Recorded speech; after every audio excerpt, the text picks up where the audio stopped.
This is Leech83, how we doing? Welcome to Season 3, Episode 1 of Celtic Road to the European Cup. This will basically be Episode 1-1, if you like. This is basically just going to be a pre-season summary, and the main reason I'm having to do it like this is because I've had a couple of corrupt recordings lately, and it's totally screwed up the pre-season episodes that I had recorded previously.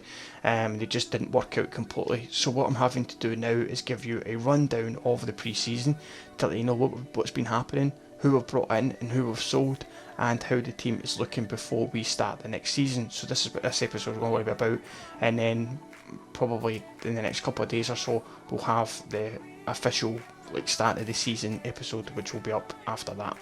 Okay, so let's get into things and show you what we had to do.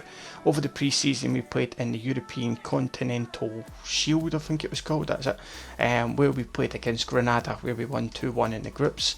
We then played against Braga, where we drew 2 each, and then beat Bournemouth 2-1 to qualify for the knockout stages. We then played Deportivo, where we drew 2 each, but then won on penalties, and then finally played Braga again in the final, where we drew 2 each, but again won on penalties, which was pretty half decent to be fair. So winning the pre-season tournament gave us a little boost to our finances. After the dealings that I've done so far, we've got 24.5 million with a £53,000 wage budget left. I'm looking to bring in another goalkeeper and another centre mid, but before that I'll just show you the players that we've brought in so far. Okay, so let's just have a little look here. Right, so let's start from the top. We signed Jaro Rijdewald for 10.6 million from Ajax. He's a new centre back, 77 rated. He looks pretty decent to be fair. His stats are all pretty good, plus he's only 20 years old, so a lot of room left to grow as well. We re-signed Lee Griffiths, bringing him home back from Real Sociedad. We paid 5.8 million for him, which in turn is actually kind of profit because we sold him for like 7 million or something. So I mean, that's not too bad to do that on a 40 grand a week contract for 3 years. We re-signed Gary Hooper. I thought we originally had him on a pre-contractual agreement, but I don't know what went wrong with that.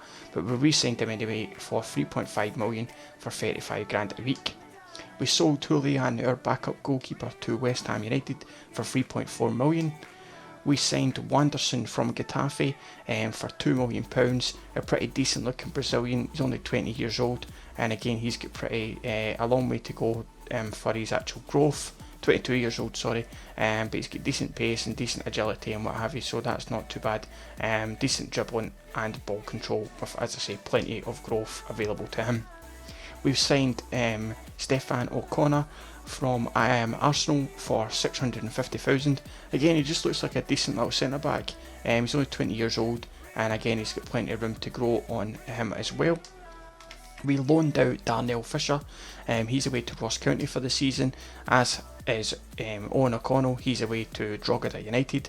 And then finally, one of our Youth Academy prospects is away to Hamilton Accies, and that is Josh Massey. He's away for a season-long loan also, which is pretty decent.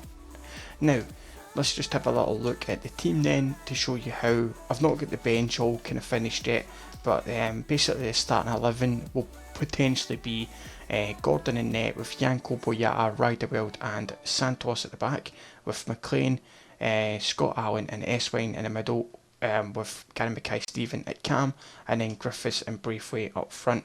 Now, Hooper's obviously got to be backup striker as well as Iniki Anacho. I put a corner in there just now as our kind of backup centre back, but that will be James Chester. He'll officially get that position. Scott Brown will swap between Scott Allen, but I am looking to bring in like another centre mid to keep up with position with them. And Wanderson will be cover for both sides of the midfield because he is able to play on either side, which is pretty decent. As for everybody else, they are either listed for loan or listed for transfer, and basically we'll just kind of wait and see what we get in for them in regards to bids. Dwight Gale was considering keeping, but I'm actually happy to let him go right now. We'll keep a hold of McGregor, and I think that's about it. There's not too many that I'm actually going to keep. The rest of them are all kind of going out on loan. Like Ryan Christie, he's going to go out on loan. Jack Grealish is for sale. I think I annoyed quite a lot of people by signing Jack Grealish, but then a lot happened in the season before that. So Jack Grealish is up for sale, so we'll wait and see what becomes of that.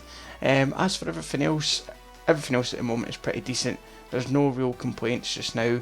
We've got the league to look forward to. Oh, that's it. I've just remembered myself what we need to do. The season objectives. Right, so basically the season objective is to win the league, obviously. We are to win the domestic cup. We don't come into the cup until the quarter-final stage anyway, so that's not too bad.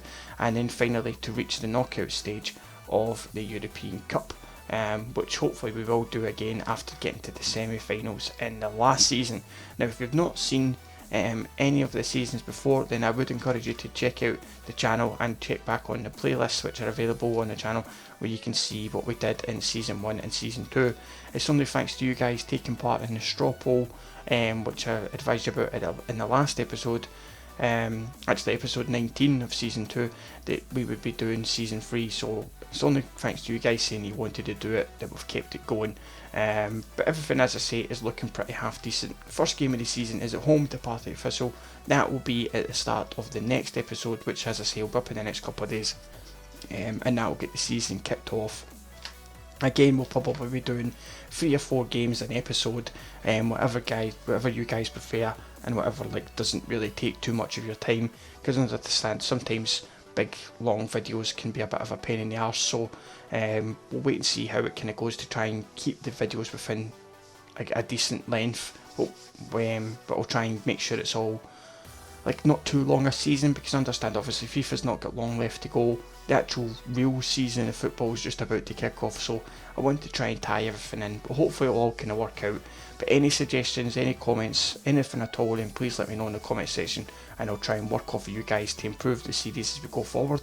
And that's basically it. So I hope you've enjoyed this little pre-season review.